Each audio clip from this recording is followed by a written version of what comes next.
I am not a gold medal-winning Olympic athlete, nor am I a groundbreaking, discovery-making scientist. I'm also not a Fortune 500 business billionaire. Well, at least, not yet. I'm just a very passionate guy with an extraordinary story. And I'd like to tell you my story. My story begins when I was a small boy. I was a dreamer. I was with my head up high in the clouds, not connected with my feet to the ground, and I liked it there. I liked to dream. I'd like to look at the impossible and dream in a fantasy world. And I liked it there until that one day in September of 1989. At that time, my doctor told me, Robert, you have type 1 diabetes. This is incurable, and this means taking insulin shots, living a life of regularity, consistency, and above everything, back to reality.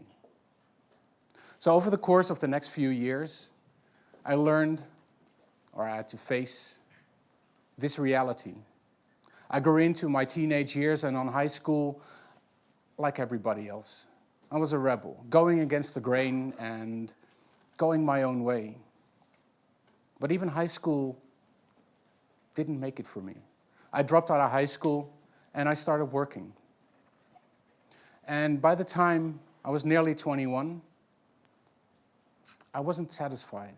I wasn't fulfilled with my life and I had no idea what to do. On a Friday evening, I went with some friends to a party. I had a drink or two, and I went back home. And on the Saturday morning that I woke up, I will never forget that day. In 2002, on August 16th, I opened up my eyes that morning, and my world was black. By the time I realized what was happened, panic struck, and like a zombie, I walked around trying to find my way around the house that I was living in for over 22 years. And I found the refrigerator, which at that point was my lifesaver. And I made it through the Saturday. I couldn't find the phone, so I had to make it through the Saturday and the Sunday. And on Monday, I finally found that phone, that life-important phone. And I called the hospital. And by the time I was able to explain, they told me, come by. I asked a friend to drop me to the hospital. And there they gave me the explanation. Well, Robert, you have proliferative diabetic retinopathy. I said, well, I'm a smart guy, but I have no clue what that means. And basically what they said is a very thin layer in the back of your eye, detached from your eye, like a very thin layer. And this is the reason why you don't see. This is the reason why your world is black. So what is there to do, I asked. And they said, we can operate you. And because I didn't finish my high school, I wasn't secure about myself, I followed them. And over the course of 2 years, they did intensive procedures and operations on me. And slowly but surely, I gained my eyesight back. I could see a little bit more.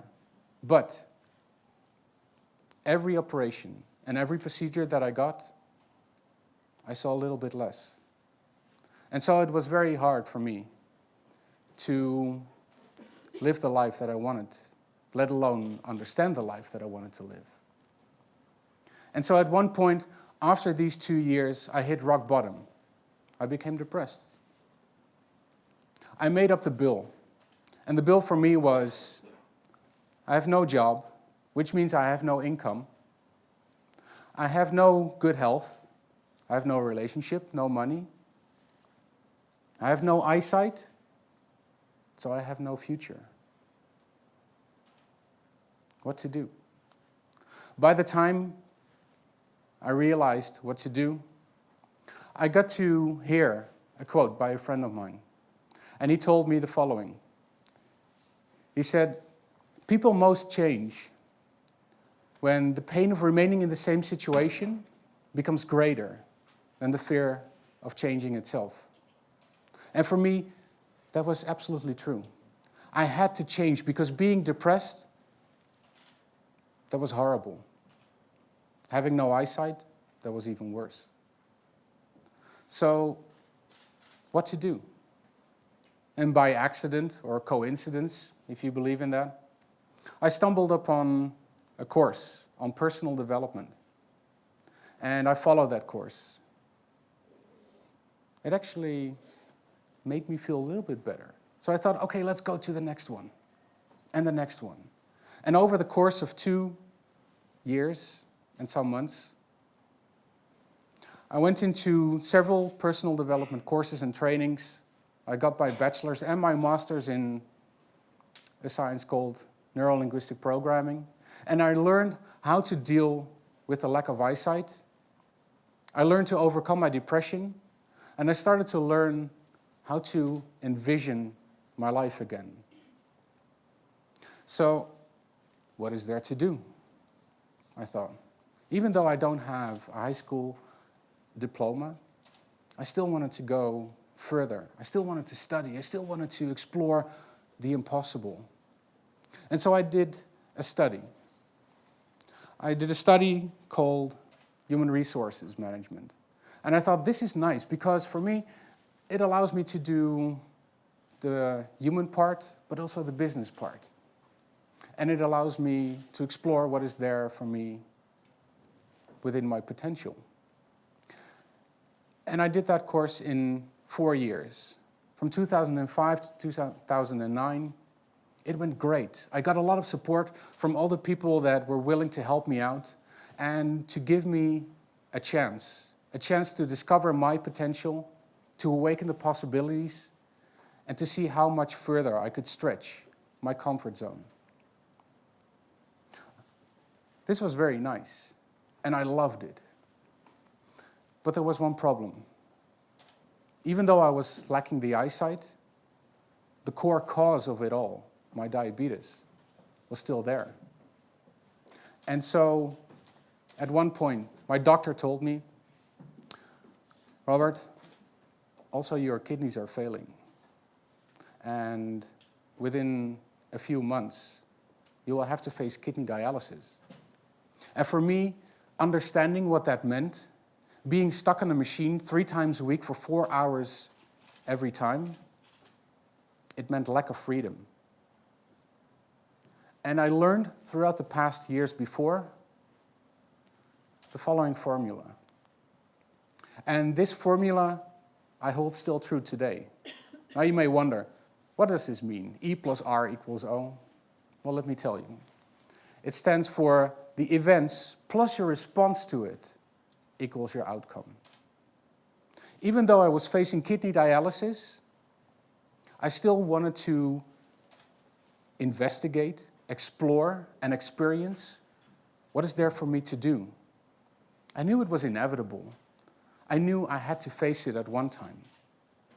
But there was still a little bit of time, just a few months.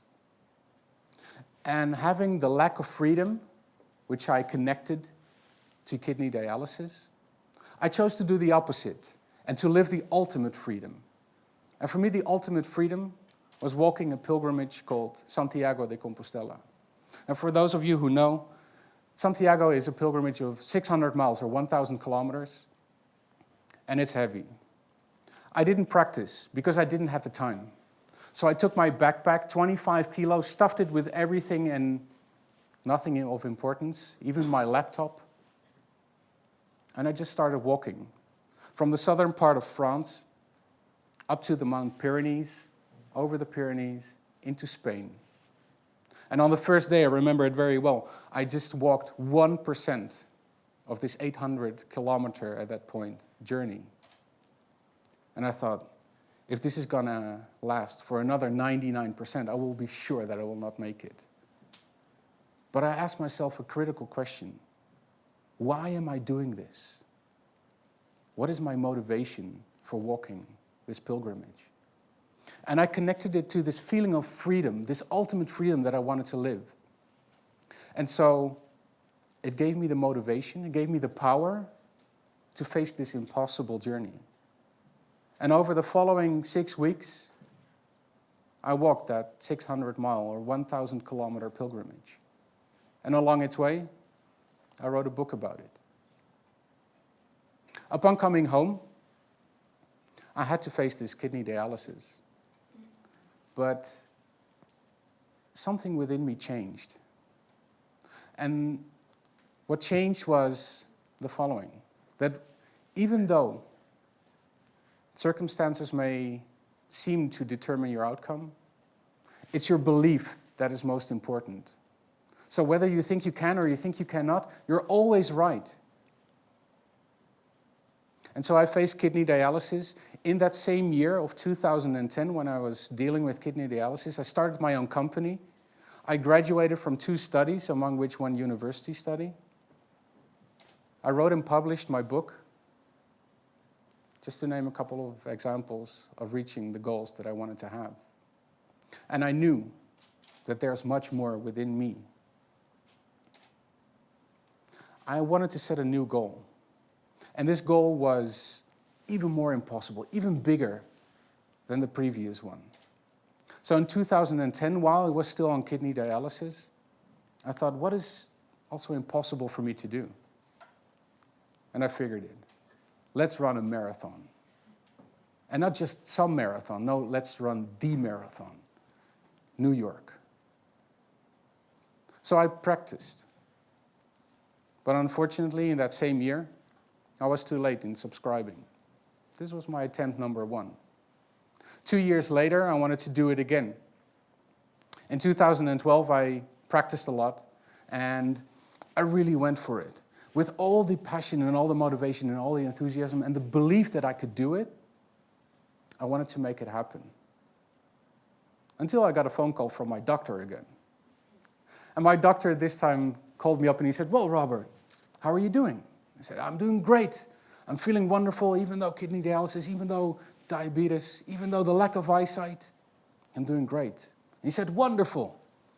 Now how would you like to have 2 new organs?" And I thought, wow, I didn't see that one coming.